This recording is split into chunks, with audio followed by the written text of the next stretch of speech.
말씀 보겠습니다. 사실 이 다니엘서의 말씀은 그 구약 시대의 요한계시록입니다. 그래서 이 예언서의 말씀을 잘 해석하는 이런 그 사람들이 좀 많지는 않습니다. 많지는 않는데 이 요한계시록과 이 다니엘을 꿰뚫어서 봐야 우리의 앞으로 미래도 보이죠. 그러니까 사람들이 오늘 현상만 보는 사람이 있고 내일을 보는 사람이 있고 그리고 미래를 보는 사람이 있어요. 더 나아가서 근데 이 다니엘서를 읽어보면 오늘도 알고 내일도 알고 그리고 미래까지 다 앞으로 우리가 펼쳐질 영원한 그런 세상을 다 알 수 있습니다. 그래서 이 다니엘서는 한마디로 말해서 영적 세계의 말씀 하신 거죠. 그러니까 이게 실제적 상황은 이스라엘과 유다가 606년 바벨론 느부갓네살에 의해서 망하죠. 여호야김 3년대 느부갓네살이 쳐들어옵니다. 이때가 서기력으로 따지면 예수님 오시기 606년 전입니다. 그리고 다니엘이 이제 이 책을 기록할 때가 언제냐면 죽기 직전 다니엘이 이제 하나님 앞에 부르심을 받고 이제 가기 전에 쓴 책입니다. 다니엘이 언제까지 살아 있었냐면 이 성경에 보시면 알다시피 바벨론 포로 생활 70년이 끝나고 느부갓네살 원년까지 느부갓네살이 즉위할 때까지 다니엘이 살아 있었어요. 그래서 이 다니엘은 굉장히 오랫동안 사신 분이세요. 그리고 이 끌려갈 때 이 어린 아이로 끌려갔기 때문에 70년 동안은 포로 생활, 바벨론에서 포로 생활하면서 살았고, 그리고 원년 그러니까 고레스 대왕의 원년 때까지 살았으니 굉장히 오래 사신 분이죠. 그래서 오늘 성경에 있는 내용의 말씀은 이제 주로 1장의 내용은 유년 시절, 소년 시절에 다니엘에게 있었던 그런 내용의 말씀을 1장에 기록하고 있습니다. 그리고 하나님께서 다시 이 히브리 민족들로 하여금 이스라엘 유다 자손으로 하여금 세상을 다스리시고 통치하시는 그런 메시아가 나올 것이다 라고 하는 내용이 다니엘서 전체의 내용입니다. 다니엘이라는 이름 자체가 하나님은 심판관이라는 뜻입니다. 하나님은 심판관이다. 이 엘이라는 말은 하나님이라는 뜻이고 난이라는 얘기는 이제 심판하다는 뜻이에요. 그래서 심판하시는 하나님 이런 뜻입니다. 하나님께서 모든 걸 심판하신다. 그러니까 이제 내가 심판자가 되면은 그 순간부터 힘들어집니다. 여러분들도 살다가 보면 막 심판자가 되잖아요. 분도 나고 화도 나고 막 그러죠. 근데 내가 그럴 거 없어요. 내가 심판자가 될 거 없고 하나님이 나의 심판자시다. 이렇게 생각하면 속이 편해요. 여러분 속 편하시죠? 막 부글부글 끓었던 거 다 내려가죠. 하나님이 나의 심판자인데 하나님이 알아서 하실 텐데 여러분 뭐 걱정할 일이 뭐 있습니까? 제가 어렸을 적에 개한테 한번 물려본 적 있어요. 막 도망가다가 종아리를 한번 칵 물린 적이 있거든요. 갖고 이 개만 보면 무서웠었어요. 혹시 저놈이 또 나를 부를까?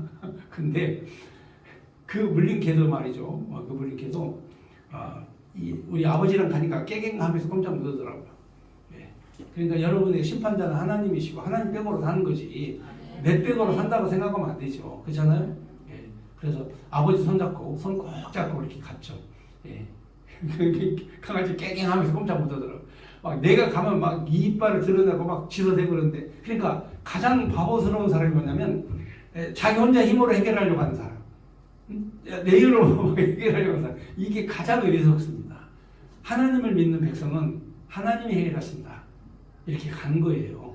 그래서 무엇을 만나든지 어느 곳에 가든지 형통한다. 만사형통이다. 왜? 하나님이 형통케 하시니까. 그러니까 내 형통이 아니라 하나님 형통이죠. 여러분 그 구분 잘 하셔야 돼요. 나는 이런 기준을 세워서 이게 형통이다라고 하지만 그거는 여러분들 계획이고 하나님 계획은 따로 있다니까요. 그러니까 하나님 계획대로 되는 것이 그게 뭐예요? 그게 형통이에요. 아시겠어요? 그냥 내 계획 세워가지고 안 된다고 짜증내고 불만스럽게 생각하고 힘들어하고 괴로워하고 그럴 필요가 없어요. 하나님 계획대로 가는 거예요. 그래서 다니엘은 다니엘은 포로 생활, 자기 평생 동안 삶이 포로 생활이었어요. 자기의 조국을 만들지도 못하고 조국 땅을 밟아보지도 못하고 다니엘은 어린 나이에 느부갓네살에 의해서 바벨론으로 끌려가서 거기에서 돌아가셨어요. 그렇습니다. 이 다니엘의 무덤은 여러분들 알다시피 이쪽 이 고대 근동 지방에 바벨론이 있는 이라크, 이란 그 지역에 다니엘 무덤이 있습니다. 여러분 그 요나의 무덤 아시죠? 요나. 아수르의 선지자 요나도 이 자기 고국으로 돌아오지 못하고 그곳에서 사망을 했기 때문에 요나의 무덤도 저기 아시리아에 있고 이 다니엘의 무덤도 이란, 이라크 그 접경지 유브라테스 강변 바벨론 포로로 끌려갔을 당시에 있었던 그곳에 있습니다. 자 그러면 오늘 이제 이 다니엘이 어린 나이 때 이제 포로로 끌려갔던 내용이 1절에 나오는데 이 말씀이 21절까지 있으니까 한번 읽어보시고 보시면서 제가 설명을 드리도록 하겠습니다. 먼저 이제 이 다니엘서의 가장 핵심적 내용, 하나님께서 회복시키고 돌이키신다. 다시 하나님 돌아오게 하신다. 그리고 유다 왕 예수 그리스도로 말미암아 세상을 통치하고 다스리실 것이다. 라는 내용의 예언입니다. 그 당시에 뭐 느부갓네살 왕도 있고 그 엄청나게 강력한 그런 권력을 가진 많은 왕들이 있지만 그러나 다니엘은 그들에게 전혀 굴하지 않고 하나님의 말씀을 강력하게 믿는 믿음으로 승리한 사람입니다. 그래서 때로는 뭐 사자굴 속에도 들어가고 풀무불에도 들어가고 온갖 고난과 역경을 다 겪었지만 하나님이 친히 함께 하셔서 세워주신 하나님의 종이다. 그래서 오늘 이 이제 다니엘서는 이게 그 명철과 지혜가 있어야 해석이 돼요. 다니엘서를 해석할 때에는 하나님 나에게 명철과 지혜를 주세요. 그래야 이게 해석이 되지. 그렇지 않으면 절대로 이건 해석될 수가 없어요. 그러니까 명철과 지혜, 하나님의 명철, 하나님이 주신 지혜로 성경을 해석한다. 이렇게 보시면 됩니다. 자 그러면 1절 보겠습니다. 유다 왕 여호야김이 다스린 지 3년 되는 해. 이게 이제 이 서기력으로 따지면 예수님의 서기력으로 따지면 예수님 오시기 BC 606년 전이다. 바벨론 왕 느부갓네살이 예루살렘에 이르러 성을 에워쌌더니 느부갓네살의 군대가 예루살렘을 이제 점령하고 에워쌌습니다. 이때 유다 왕 여호야김이 바벨론 왕에게 항복을 했고 점령을 당했습니다. 그래서 바벨론이 이제 거기서 포로로 끌려가는 이제 이 바벨론의 포로로 끌려가는 이 사람들이 여기 명단이 나옵니다. 보시면은 여호야김이 하나님의 전 성전에 가가지고 성전 기구 얼마를 부서에 넘기심에 그가 그것을 가지고 신할 땅 자기 신들의 신전에 가져다가 그 신들의 보물 창고에 두었더라. 그러니까 예루살렘 성전을 점령하고 거기에 있는 기명, 보물, 그다음에 금으로 만든 것들은 다 걷어가지고 자기네 나라에 가지고 갔습니다. 3절에 보면 왕의 한관장 아스브나스에게 말하여 이스라엘 자손 중에 왕족과 귀족 몇 사람 명단이 나오죠. 지금 이제 포로로 끌고 가야 되는데 누구를 데려가냐면 왕족 그리고 귀족, 왕족과 귀족 그리고 곧 흠이 없고 용모가 아름다우며 모든 지혜를 통찰하며 지식에 통달하며 학문에 익숙하여 왕궁에 설만한 소년을 데려오게 하였고 그들에게 갈대아 사람의 학문과 언어를 가르치게 하였고 그러니까 이제 장차 자기 나라의 지도자가 될 사람 자기 나라의 지도자가 될 사람을 미리 양육하는 거죠. 그러니까 유다 사람들은 유다 언어만 쓰는데 갈대아어를 가르치고 갈대아 학문을 가르쳐서 저들이 나중에 크면 성장하면 갈대아 언어와 갈대아 문화 그리고 갈대아라는 그런 국가와 하나가 될 수 있도록 왕이 어린아이들 그다음에 귀족들 왕족들 이런 사람들을 다 불러다가 가르치죠.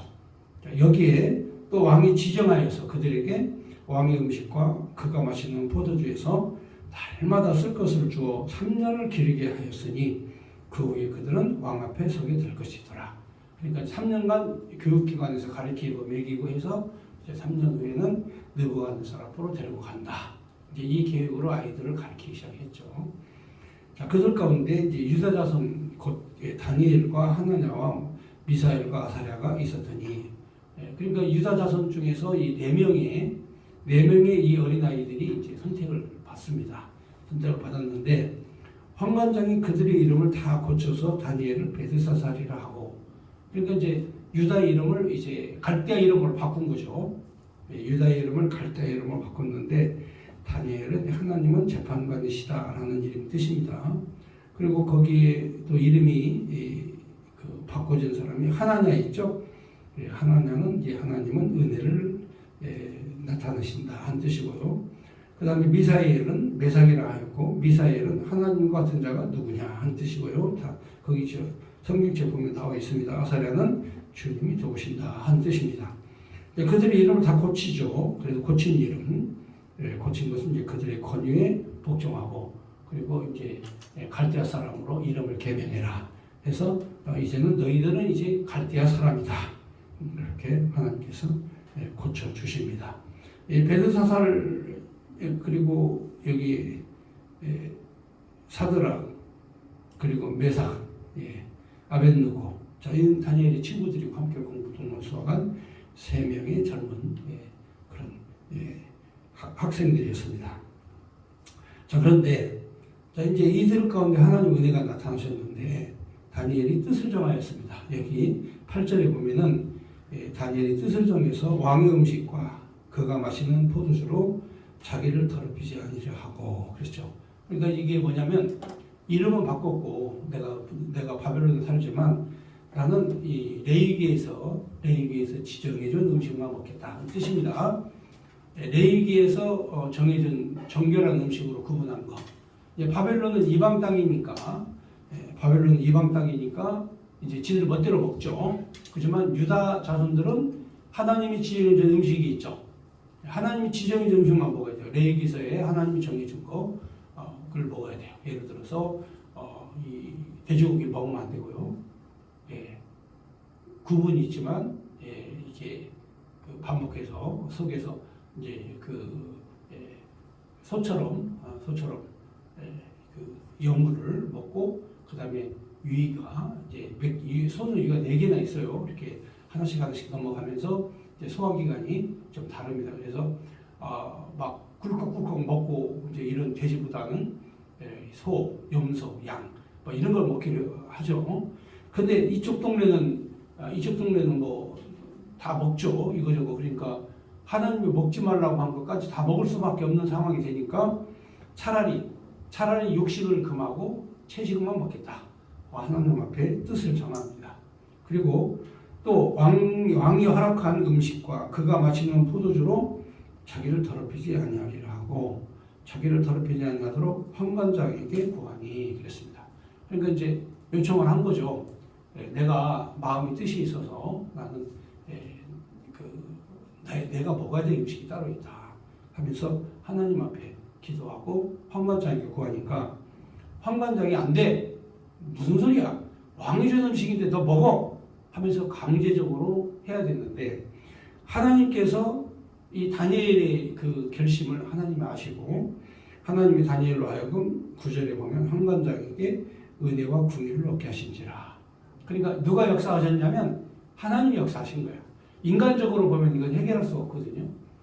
왜냐면은 이 환관장도 채식만 먹어가지고 피쩍 말라가지고 여여가지고 왕에게 나가면 너희는 내가 내린 음식을 안 주고 너희들이 다 음식을 도중에 다 착복했느냐? 그럼 너희들이 목이 무사할 줄 아느냐? 이제 큰일 나는 거죠. 근데 하나님께서 환관장에게 은혜를 베푸시니까 다니엘과 함께 하는 거예요. 문제는 모든 인간관계는 그렇습니다.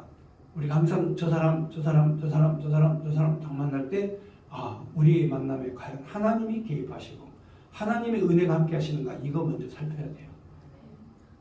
이제까지는 그거 없이 막 무조건 만났잖아요. 그렇잖아요? 근데 과연 저 사람에게 하나님의 은혜가 함께 하는가 이걸 보는 거예요. 이거를. 근데 요즘에 가짜들이 너무 많아. 응? 가짜들이 믿음을 위장하고 사람을 현혹하고 속이고 당해봐서 알죠? 여기도 당해봤죠? 여기 당해보고 그렇죠? 어처구니 없이 당하죠? 예. 하나님의 은혜의 사람이냐 아니냐를 파악하고만 나야 돼요. 파악하고 얘기를 해야 돼요. 하나를 보면 열을 안다고. 이제 저도 많이 당해보니까 알겠더라고. 근데 하나님의 은혜를 힘입으니까 다니엘이 이게 가능한 거지. 하나님 은혜를 힘입지 않으면 이거 안 돼. 그러니까 환관장이 하나님께 은혜를 입었어. 은혜를 입으니까 은혜와 긍휼을 하나님이 베풀어 주시는 거야. 그러니까 모든 일에는 하나님이 개입하셔서 함께 하신다. 이렇게 생각을 하셔야 돼요. 하나님이 없이 내가 했다라고 생각하면 그건 믿음의 사람이 아니죠. 자, 이렇게 해서 10절에 환관장이 다니엘에게 이르되 내 조항을 두려워하노라. 그가 너희 먹을 것과 마실 것을 지정하셨거늘 너희 얼굴이 처치하여 같은 또래 소년들만 못하는 것을 그가 보게 할 것이 무엇이냐. 그렇게 되면 너희 때문에 내 머리가 왕위에서 위태롭게 되리라 하니라. 여기 보면은 왕이 지정해 준 것보다 하나님이 지정해 준 것을 따르죠. 그게 다니엘이죠.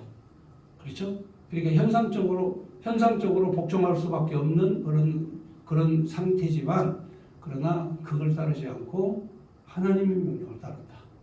자, 이게 믿음의 사람이에요. 예, 이게 믿음의 사람. 예. 저도 그 문재인 대통령 시절에 광화문 광장에 나가가지고 문재인 간첩, 문재인 공산주의, 그리고 더불어민주당은 더불어공산당 막 이렇게 얘기를 하면서 전혀 두려움이 없었어요. 그렇게 얘기하면 틀림없이 문재인이 보복해가지고 깜빵에 보낼 것이다. 감옥에 보낼 거다. 그 당시에 법무부 장관이 처음에는 조국이었다. 그 다음에 추미애였잖아요. 추미애가 계속해서 정광훈 목사 깜빵에 집어넣어라, 깜빵에 넣어라 해가지고 막 법무부에 있는 직원들, 검찰청 직원들, 경찰청 직원들 계속해서 저거 깜빵으로 보내라. 그런데 그 당시 한국기독교 총연합회 대표 회장이었거든요. 종교 지도자를 막 깜빵에 보내는 게 쉬운 건 아니에요. 근데 공산주의자들은 하더라고. 공산주의자들은 무슨 뭐를 뒤집어 씌워서라도 그걸 하더라고. 근데 전혀 두려움이 없었어요. 그러니까 믿음으로 하면요. 믿음으로 하면 세상의 권위에 복종하지 않아요.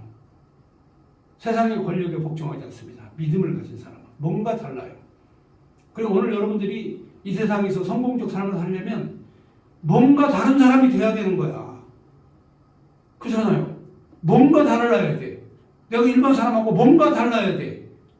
뭔가는 하나는 달라야 될 거 아니에요. 그렇잖아요. 그러니까 다니엘은 뭔가 달라. 왕의 말보다, 왕이 주신 음식보다 하나님이 먹으라고 한 걸 안 먹겠다. 이 뭔가 다르잖아요. 그렇지 않습니까? 그러니까 하나님께서 이 다니엘과 사드락 메삭 아벤느고도 있지만 그 중에 하나님이 다니엘을 가장 귀하게 쓰셔서 말씀을 주시는 거야. 다니엘에게 계시를 주셔.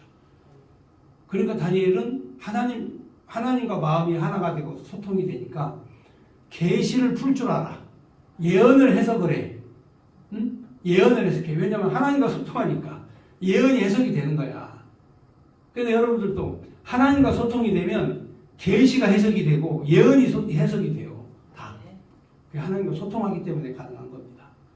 그러니까 이제 이 환관장이 걱정이 대단 같은 거야. 야, 내가 너희들 3년 동안 길러가지고 왕 앞에 데려가야 되는데 너희들이 삐쭉 말라가지고 하면 나 죽는다. 그러니까 여기에서 다니엘이 그러면 우리를 열흘만 테스트해 보시라고.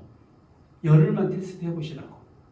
과연 우리가 먹는 음식으로 우리가 처치해지고 깡마르고 우리가 그러겠느냐.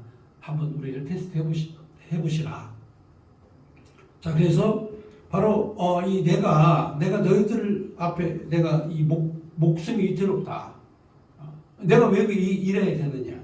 11절 환관장이 다니엘과 하나냐와 미사엘과 아사랴를 감독하게 한 자에게 다니엘이 말하되 청하오니 당신의 종들을 열흘 동안 시험하여 채식을 좀 먹게 하고 물을 좀 마시게 한 후에 당신 앞에서 우리의 얼굴과 왕의 음식을 먹는 소년들의 얼굴을 비교하여 보아서 당신은 보는 대로 종들에게 행하소서 하며 그가 그들의 말을 따라 열흘 동안 시험하더니 열흘 후에 그들의 얼굴이 더욱 아름답고 살이 더욱 윤택하여 왕의 음식을 먹는 다른 소녀보다 더 좋아 보인지라.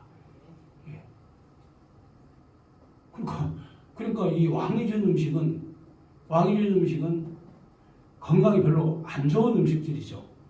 막 고혈압이 생길 수도 있고, 그 다음에 혈관 질환이 생길 수도 있고, 예. 그 다음에 동맥경화가 생길 수도 있고, 다 이런 거죠. 근데 하나님께서 히브리 민족들에게 먹으라고 한 것들은 전부 다 이거는 다 이게 순결하고 정결하고 깨끗한 음식들이야. 그러니까 더 멋있어진 거야. 더 이뻐진 거야. 예. 얼굴에 막 윤기도 나고 광채도 나고. 왜냐하면 하나님 앞에 막 은혜를 받으니까 거기에 막 에너지가 넘치는 거야. 그러니까 인간의 에너지가 꼭 먹는 거에서 나오는 건 아닙니다.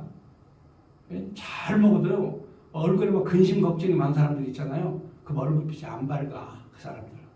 그래서 딱 보면은 얼굴을 보면 이 사람이 은혜를 받은 사람인가 아니면 이 사람이 사기꾼인가 얼굴만 봐도 알아요. 얼굴에 다 나와 있어요. 그러니까 여기에 사드락 메삭 아벳느고 다니엘이 이렇게 하나님의 은혜를 힘입고 왕이 준 음식을 먹지 않고 거부하고 믿음의 결단과 각오로 하나님께서 말씀하시고 주신 그 음식만 먹었더니 결과적으로 더 아름다워졌다. 이렇게 해서 열흘 후에 그들의 얼굴이 더 윤택해졌다. 그랬습니다. 그래서 15절에 열흘 후에 그들의 얼굴이 더 아름답고 살이 더 윤택하여 왕의 음식을 먹는 다른 사람보다 더 좋아 보이지라. 그리하여 감독하는 자가 그들에게 지정된 음식과 마실 포도주를 제하고 채식을 주니라. 이렇게 해서 하나님께 저들이 은혜를 힘입으니까 건강해지고 튼튼해지고. 자, 이렇게 해서 17절로 넘어갑니다. 자, 이렇게 해서 이제 몇 년이 흐릅니다. 몇 년이 흘러서 하나님이 이 내소년에게 학문을 주시고 그랬습니다. 하나님께서 이 내소년에게 배우게 하신 거죠. 학문을 주신 거죠. 그러니까 이제 학문이 있는 사람과 없는 사람의 차이입니다. 조선시대 때도 이제 공자월, 맹자월, 논어 뭐 이런 것들을 공부한 사람들은 유자라고 하죠. 유자. 배운 사람들. 글을 아는 사람들. 그 다음에 나머지 백성들은 다 글을 몰랐어요. 그러니까 글을 아는 사람이 세상을 지배하는 거죠. 글을 아는 사람이 세상을 지배해요. 항상. 그래서 세종대왕께서 모든 백성 만백성이 글을 알아야 나라가 한 단계 발전을 한다. 해가지고 한글을 창제하신 거예요. 왜냐하면 유자들 선비들만 글을 알고 나머지 백성들은 글을 모르니까 다스리고 통치하기 힘들어요. 그래서 세종대왕이 한글을 만드신 거죠. 우리가 그 덕분에 지금 여기에서 이렇게 성경책을 읽고 이렇게 유식해지는 거예요. 만약에 세종대왕이 그 한글 안 만들었으면 우리는 지금 한문 쓰고 살아야 돼. 한문. 일본이 그렇잖아. 일본이 한문 쓰고 살잖아요.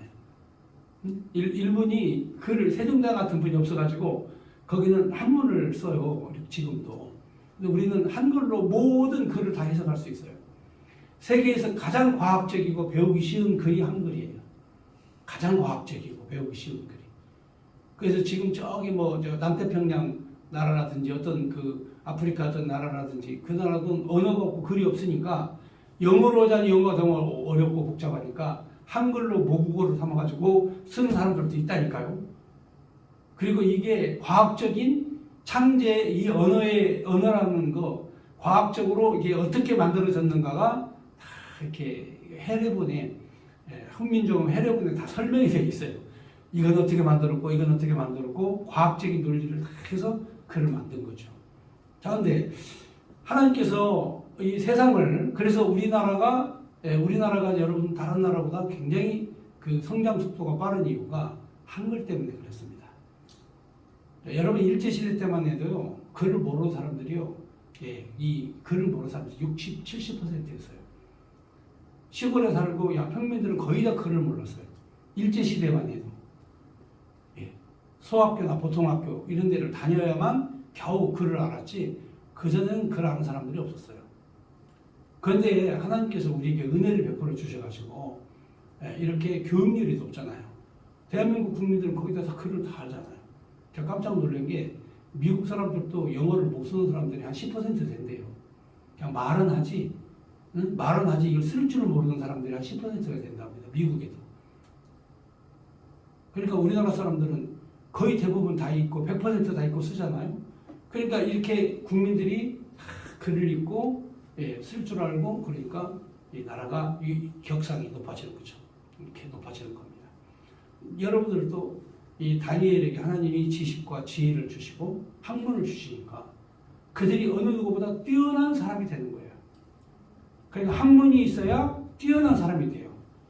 뭔가 열심히 공부하는 열정을 가지고 공부를 해야 돼. 그냥 나 편한 대로 그냥 띵가띵가 하면서 그냥 편하게 살면 된다. 그게 아니에요. 여러분 끊임없이 저도 가끔가다 유튜브 방송을 하지 않습니까? 방송을 하면 어떤 사람들이 그래요. 아니 목사님 어쩌면 그렇게 뭐 아는 게 이렇게 많으세요. 다 얘기를 해요. 다 만나는 사람마다 다 나 겉모양 보기보다 아는 게 많게 보이는가 봐요. 근데 여러분 나는 노력을 많이 해요. 나는 어디를 가든지 어느 자리에 있든지 항상 핸드폰에서 정보, 지식 검색하고 찾아내고 읽어보고 그렇게 해서 하루에 한 40개 언론사들이 이 언론의 내용을 다 검색을 해야 이게 뭐구나라는 걸 알게 되는 거예요. 그래서 노력 많이 하죠. 그래도 하나님이 또 이때 나를 써먹으려고 공부를 무지하게 많이 시키셨어요. 하나님이 이 시대에 써먹으려고 하나님께서 공부를 시켰다니까. 나는 공부하면은요, 공부하기 싫어가지고 중학교 다닐 때 학교 끝나고 오지 않습니까? 그러면 가방을 문 앞에서 가방을 휙 던지고 그 다음에 그 낚시 도구를 챙겨가지고 낚시를 간 사람이에요. 학생이 공부는 안 하고. 그러니까 제가 이 잉어를 잡는다든가 붕어를 잡는 데는 제가 귀신처럼 잡아요. 다른 사람들은 상상도 못하게 나는 잡거든요. 내가 하나님의 은혜를 받고 이 중학교 3학년 때부터 하나님 은혜를 받고 고등학교 1학년 때 성령을 받으니까 낚시는 쳐다도 안 봐지더라고. 엄청 고기를 잘 잡았었거든요. 저는 다른 사람들은요 비법을 모르는데 고기 잡으려면 타이밍 잘 맞춰야 돼요. 고기들이 다니면서 먹이 활동을 할 때가 있어요. 걔들이 막 떼도 다니면서 먹이 활동을 하는데 꼭 걔들이 어디로 가냐면 이 떡밥을 많이 던져놓은 그 밑밥을 많이 던져놓은 지역에 한 바퀴 저수지 돌면서 그 시간 되면 와서 거기서 그걸 먹어요. 그럼 그 시간 되면요 정신 없어요. 막 고기 막 건져 올리죠. 물방 고기만이죠. 다른 사람들은 겨우 서너 마리 잡았는데 나는 막 뜰채 그 망에 막 가득 들이고 그랬다니까요. 아무튼 신기한 인간이었죠 중학교 때. 남들이 상상도 못한 짓을 했죠. 근데 하나님이 이거 은혜를 받게 하더니 그거 필요 없어. 그 다음부터는 오직 하나님 앞에 매달렸죠. 공부하는 거 정말 싫어했어요. 그래서 정말 힘들고 어렵게 하나님 은혜를 베풀어 주셔가지고 하나님의 은혜로 고등학교도 가고 저는 그 하나님의 은혜 아니면 제 학력은 중졸이에요. 더 이상 공부를 할 수가 없어요. 중졸밖에 안 돼. 근데 하나님께서 은혜를 베풀어 주셔가지고 전주공고를 그 명문고등학교입니다. 그 당시 전주공고가 지금은 뭐 공업고등학교가 별거 아니지만 그 당시 우리 때는요 명문고등학교에서 전주공고가 그래서 그 학교도 들어가게 하시고 또 하나님께서 또 그 영어를 보선다고 영문과를 가라고 하셔가지고 또 못하는 영어를 또 배우려고 영문과를 갔지 않습니까? 또 그것만 하다 보니까 안 되겠어. 하나님께서 또 뭐 신학 공부를 하게 하시죠. 그래서 신학 공부를 일찍부터 신학 공부를 했죠. 신학도 정말 훈련 많이 받으면서 했습니다. 신학 4년, 일반 대학교 4년, 대학원 2년, 신대원에서 학문을 3년 이렇게 하다 보면 막 그리고 또 외국에 유학 가가지고 공부하고 막 이게 대학교 학비만 낸 것만 해도요 집 몇 채는 샀을 겁니다 아마. 그래서 하나님께서 그렇게 다 가르쳐 놓으시다 보니까 인문학도 공부했죠, 신학도 공부했죠, 세계 역사도 제가 대학원에서 서양 중세사를 전공했으니까 역사도 공부했죠. 그러니까 세상이 다 보이는 거야. 남들은 안 보이는 게 내 눈에는 보여요. 이게 학문이에요. 학문을 알려면 열심히 노력하고 공부를 해야 되는 거예요. 그래서 저도 하나님이 공부할 때는 때가 있다. 누가 시켜서 하는 게 아니고 내가 해야 되겠다고 결심할 때 공부를 하는 것이다. 여러분, 그래서 저도 우리 전도사님 공부하라고 막 얘기 안 해요. 본인이 하고 싶을 때, 열정을 가질 때, 학문에 대해서 내가 공부를 해봐야 되겠다는 열정과 마음을 가질 때, 그때를 기다리는 거죠. 여러분도 마찬가지예요. 여러분도 다니엘이 만약에 학문을 하지 않았다. 그렇다면 이런 예언서를 쓰지를 못하죠. 이걸 모르죠. 다니엘의 통치가 얼마나 멋있는 줄 아십니까? 예, 다니엘은 다른 사람보다 먼저 알아. 여러분, 예, 여러분 그 요셉이 뛰어난 이유가 있어요. 요셉이 뛰어난 이유가 풍년이 올 것을 미리 알고 흉년이 올 것을 미리 알았기 때문에 요셉이 바로 훌륭한 지도자와 통치자가 된 거예요. 우리 미래에 뭐가 어떻게 될 것인지 이걸 아는 사람이 이 아는 사람이 대단한 사람이에요. 제가 가끔 가다가 전쟁을 대비하라. 여러분 우리나라가 지금 가장 위험한 데 있거든요. 이 지정학적으로. 자, 핵무기를 가지고 항상 호시탐탐 공격하겠다고 노리는 북한이 있죠. 그 다음에 믿을 수 없는 중국이 바로 옆에 있죠.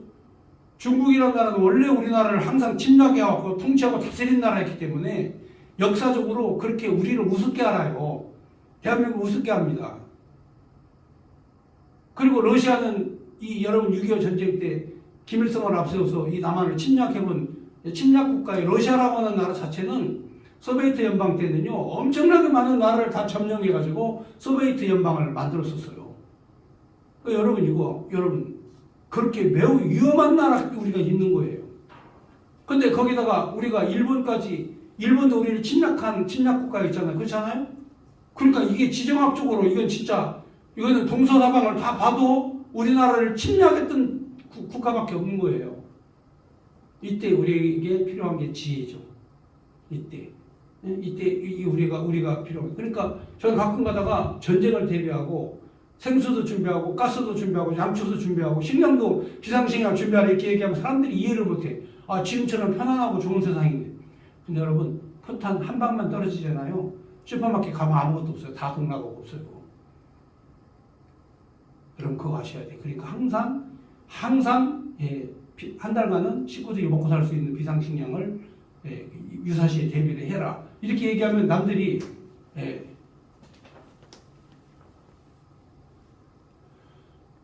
이게 그 말에 대한 언어에 대한 그 이해를 못하는 언어에 대해서 잘 이해를 못하는 이런 사람들이 있죠. 자, 그다음 보겠습니다.